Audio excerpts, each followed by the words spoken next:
Salam, Ibu Bapak, Saudara-saudara sekalian dimanapun Anda berada, selamat pagi. Salam sejahtera dalam kasih Tuhan Yesus Kristus. Dengan penuh syukur kepada Tuhan, kita berjumpa kembali melalui pesan suara via YouTube yang ke-25. Renungan kita hari ini dari Filipi 1 ayat yang ke-12 yang berkata demikian. Aku menghendaki saudara-saudara supaya kamu tahu bahwa apa yang terjadi atasku itu justru telah menyebabkan kemajuan Injil. Tema renungan kita hari ini adalah rela dan sukacita memberitakan Injil. Ketika menulis surat untuk jemaat di Filipi, secara manusia, Rasul Paulus sedang berada dalam kondisi yang tidak baik, sebab ia sedang berada di dalam penjara. Namun, kokohnya tembok penjara tidak mampu menghalangi Paulus untuk tetap bersemangat dalam melayani Tuhan.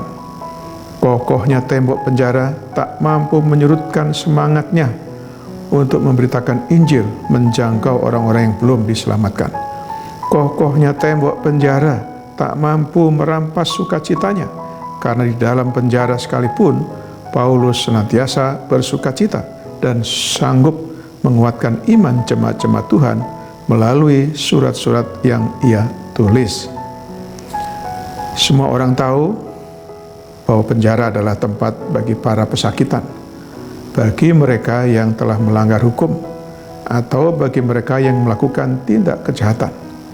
Berbeda dengan Rasul Paulus yang dijebloskan ke penjara bukan karena kasus kriminal, tapi karena keyakinannya terhadap Yesus Kristus serta pembelaannya terhadap Injil.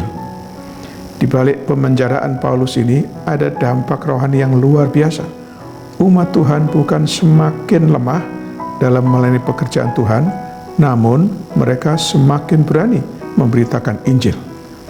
Tertulis dalam Filipi 1 ayat 14, bertambah berani berkata-kata tentang firman Allah dengan tidak takut. Orang-orang bisa saja membelenggu para hamba Tuhan seperti penjahat, tetapi firman Allah tidak terbelenggu. Seperti tertulis dalam 2 Timotius 2 ayat yang ke-9. Mengapa Rasul Paulus rela dipenjara karena Injil? Sebab Kristus telah mati untuk menebus dosa-dosanya, dan penderitaan yang dialami oleh Paulus itu tidak sebanding dengan penderitaan dan pengorbanan Kristus saat tergantung di kayu salib. Kesadaran inilah yang menyebabkan Rasul Paulus rela melakukan apa saja untuk Injil. Di penjara pun ia tidak takut, bahkan mampu membuatnya tetap bersukacita. Bagi Rasul Paulus, memberitakan Injil itu bersifat wajib dan sangat mendesak.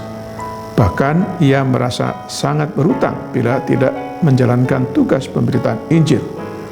Dalam Roma 1 ayat yang ke-14-15 tertulis demikian. Aku berhutang baik kepada orang Yunani maupun orang yang bukan orang Yunani, baik kepada orang terpelajar maupun kepada orang yang tidak terpelajar. Itulah sebabnya aku ingin untuk memberitakan Injil kepada kamu juga yang diam di Roma. Tugas memberitakan Injil sepatutnya dilaksanakan dengan penuh sukacita sebagai tanggung jawab terhadap amanat agung Kristus oleh orang percaya, yaitu saudara dan saya. Demikianlah renungan kita hari ini. Janganlah kita menjadi pendengar saja, tapi marilah kita menjadi pelaku-pelaku firman Tuhan. Selamat beraktivitas hari ini dengan iman dan imun yang teguh. Salam sehat jasmani dan sehat rohani. Tuhan Yesus Kristus menyertai dan memberkati kita. Sekarang mari kita berdoa. Bapa di surga, kami bersyukur untuk firman-Mu hari ini. Terima kasih atas pencerahan-Mu bagi kami untuk memahami dan mengerti kehendak-Mu, agar kami rela dan bersedia mendukung dan melaksanakan amanat agung Kristus, memberitakan Injil keselamatan bagi mereka yang belum percaya kepadamu. Ampunilah segala kesalahan dan dosa kami ya Tuhan. Pulihkanlah seluruh aspek kehidupan kami.